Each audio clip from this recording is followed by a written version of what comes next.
كل كاي محن كورا داي مدينة ويعيان وسكسر نقطة بالليل ما أنت لكن كم حد ندبره ما وين نقول سنو يرين سوما ها سمرون يسوع لله مقري قدره وهيلنا ويسكر بتاعنا وحنا شو كعينا إذا مدينة سياسية أحسنا أنت نعيد كقارك كبر هنا الدولة هاي ستا أنت كلي يهودنا وصونا قاتشينا إسماعيل عمر قال له حنا ليل بوحية ليل مرض هذين لا يستوقفوا كبوحات داتا دولا كادر نبي تقول لك كان يدك لقول لي يا سفر لو كان يا كان مرضي هلك مر يصير أرجونا نكيم دحوينها تقولتينو دجال إعلامي ينو قال يتوصل وكما يري إنه أركيني دولة الولي عداوة كما قادا دتك ومشيين حتى ما يقول إسماعيل عمر قال له وين رد قال الله أنا قد دتك يا شعب كغيريني ما أنت هذا ميكروفون كيسوي تاجو كبر يري سمرون يسوع لله مقري قدره وهيلنا ويسكر بتاعنا وحنا شو كعينا إذا مدينة سياسية أحسنا أنت نعيد كقارك كبر هنا الدولة هاي ستا أنت كلي يهودنا وصونا قاتشينا إسماعيل عمر قال له حنا ليل بوحية ليل مرض هذين لا يستوقفوا كبوحات داتا وحنا لا هاي من لورنشري صالح ملايدنا وقبياها ما قبيا وحي النسل قبي هدولي هي نافع لقا ماله نحوه ساني قابرتية كيس نور كله نحن هلا وغير ومترشيه نيتي كان قرن وبخور بور مدو ugu dambeyntii cadeysay mowqifkiisa isagoo sheegay in garab taagihi Samaroon iyo si la mid ah dawladda Soomaaliland markii ugu horeysay mid ka mid ah dadka ugu saameynta badan ee Soomaaliland wuxuu si rasmi ah u shaaciyay in dagaal adag ay la gali doonaan ee Djibouti iyo reerka Ciise wuxuu kala xusay in Djibouti ay ka dhawaaqday iyadu markii horeba dagaalo xoogan isla markaana tanina uu noqon doono dagaal mar kale oo lagu wajahayo reerka Ciise boqor buur madow wuxuu xusay in ciidamada qaranka Soomaaliland ay diyaar leeyihiin waqti kasta iyo xilli kasta inay fuliyaan weerar ka dhana Djibouti iyo si la mid ahba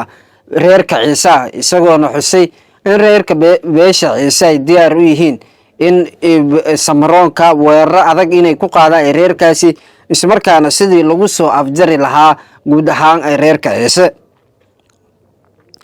dhowr muuqaalo ayayna halkan ku baahinay idinkugu sheegnay xaaladda ka taagan ee gobolka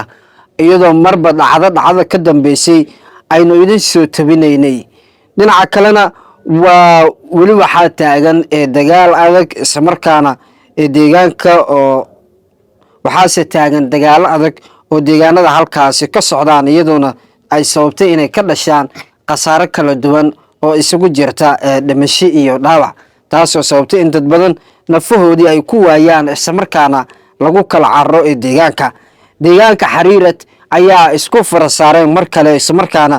uu dagaal oo qaraar oo ka qarxay halkaasi kaasoo u dhaxay reerka Ciise iyo Samaroonka xaaladdu aad ay u adag tahay deegaanka Xariirad ayaa gabiyaanba lagu kala carray iyadoo shacab aad u cadaysan isugu soo baxay isla markaana ay sheegeen inay difaacan doonaan deegaankooda marraba aysan aqbali doonin dhibaatada iyo dhacdooyinka loo geysanayo boobka iyo dhaca lagu tilmaameen in iyaga loo geysanayo aysan marraba aqbaleynin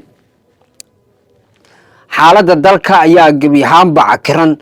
amniga iyo isu socodka ayaa guud ahaan ku adag qaar ka mid ah deegaanada Soomaaliland dawladda Soomaaliland ayay wacad ku martay inay qaadi doonto tallaabooyin adag isla markaana looga hortagi doono reerka Ciise oo ay ku sheegtay dawladda Soomaaliland inay amni darro ku soo kordhisay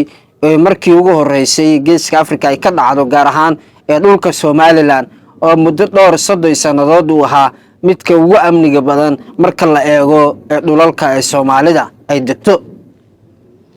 dawladda Soomaaliland waxay wacad ku martay in tani aysan ahayn wax gabi ahaanba ay aqbalayso isla markaana sheegtay in tallaabooyin degdeg ah oo muhiim ah dhinaca kalena ay fulin doonto iyadoona ay sheegtay in qorshayaal adag ay socdaan sidii wax looga qaban lahaa reerka Ciise halkaasi gobolka Salal oo doonaya inuu ka aasaasto gubanaysid.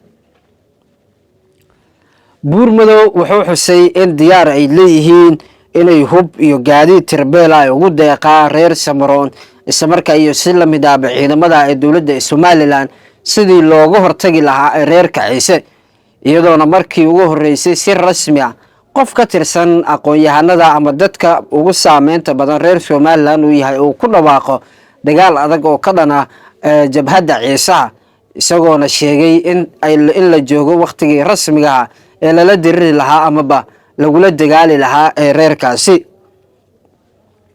dhinaca kalena madaxweynaha dalka Jabuuti Ismaaciil Cumar Geele ayaa markii ugu horeysay isaguna uu ka dhawaajiyay inay difaacan doonaan reerkiisa beesha Ciise isla markaana ay diyaar leeyihiin in garab isaag buuxa ay la garab istaagaan reerkaasi oo muddada dhowrkii sanadood ee dulmiga lagu hayay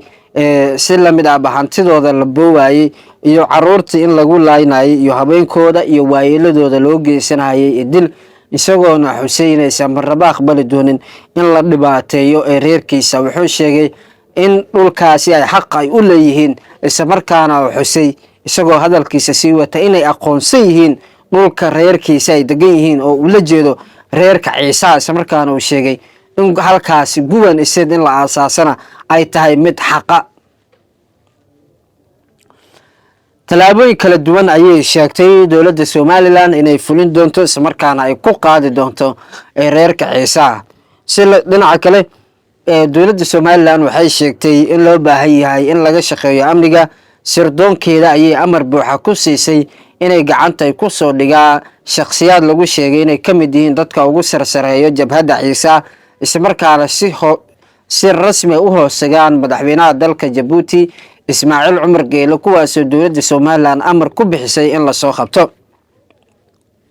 qaar ka mid ah mas'uuliyiinta Somaliland oo iyaguna la sheegay inay ku sugnaayeen caasimadda Jabuuti ee dalka Jabuuti, halkaasi oo dowladda ay ku qabsatay gaar ahaan madaxweyne Ismaaciil Cumar Geele oo ciidanka gaarka amar ku siiyay kuwa nabadgelyada Jabuuti in gacanta ay ku dhigaan kadibna deetana la marsiiyo habraaca ee amniga. waxaase la sheegaa qaar ka mid ah mas'uuliyiinta Somaliland in lagu haysto caasimadda dalka Jabuuti oo dowladda Jabuuti ay halkaasi ku haysato, iyadoo dhinaca kalena ay hakisay baasaboorradii iyo adeegyadii socdaalka safarka oo markii hore dalka Jabuuti ay u fududeynaysay dadkan in imika iyadoo ay ka haysato, taasina ay noqotay caqabad kale oo hor leh oo ay la kulanto dowladda Somaliland. warweyn kale oo soo dhacay ayaa sheegaya in madaxweynaha dalka Mareykanka Donald J. Trump wiilka uu dhalay Mr. Eric ayaa beeniyay isla markii ugu horeysay tan iyo kadib markii Somaliland ay baahisay inay kala hadashay wiilka madaxweyne Trump madaxweyne Ciro ay ka wada hadleen arrimo ay ka mid yihiin inuu maalgashto dekedda Berbera. waxaa warbixin ay soo saartay mid ka mid ah warbaahinada ugu afka dheer ama afayeenka wiilka Eric oo wiilka Donald J. Trump oo dhalay isla markaana madaxweynaha Mareykanka imikana wiilkiisa lagu magacaabo Eric ayaa ku dhawaaqay in marnaba uusan la kulmin ama kulan gaar uusan la qaadin madaxweynaha Somaliland Cabdiraxmaan Ciro, isagoona sheegay inay ku kulmeen kaliya goob ay isugu yimaadeen 100 qofood oo ku kala socdeen daafaha adduunka. Eric ayaa sheegay isla markaana wiilka madaxweynaha dalka Mareykanka Donald J. Trump kaliya in halkaasi isku arkeen laakiin aysan jirin wax pointi oo gaar ah. dhinaca kalena wuxuu xusay Mr. Eric Donald J. Trump in madaxweynaha Somaliland Cabdiraxmaan Ciro uu ka codsaday in uu sawir la galo inuu ka ogolaado Eric in laga codsaday. wuxuu sheegay qoraalkiisa in laga codsaday kaliya in sawirkaasi la galo isla markaana lagu baahiyo baraha bulshada. deetana wuxuu sheegay inuu u ogolaaday laakiin uusan aqoon gaar ah u lahayn markii hore inuu ahaa madaxweynaha Somaliland ama inuu ka socday dowladda Soomaaliyeed, isagoo sheegay in kaliya uu arkayay mas'uul halkaasi lagu qaabilay. deetana uu sheegay inuu aqbalay in sawir uu la galo. xaaladda amni ayaa gabi ahaanba cakiran Somaliland, iyadoona la sheegayo in caqabada ay si hor leh u sii bixayso, taasina lagu sheegay intan aysan ahayn wax suuragal ah. dhibaatooyin kala duwan ayaa la sheegay in Somaliland imika ay la kulmayso. waxaase la sheegay dhinaca kale in Somaliland ay qorsheynayso inay ka hortagto jabhadda Ciise sidii halkaasi loogu soo afjari lahaa. ciidamo gaar ah ayaa loo diyaariyay isla markaana loo qorsheeyay inay fuliyaan weerar gaara oo lagu beegsanayo mas-uuliyiinta jabhadda ciise sidaa idinku sheegaba sirdoonka Somaliland ayaa lagu amray inay fuliyaan weerar gaara oo lagu bartilmaameysanayo oo dadka ugu sarsareeya ee jabhadda ciise ama kuwa ugu saameynta badan iyadoo amar buuxa la siiyay ismarkaana xilli waxaase la sheegay in garab ay ku siin doonaan ay kaashan doonaan sirdoonka Israel Mossad ayaa u fududeyn doona sida loo gali doono howsha iyo habka loo qaban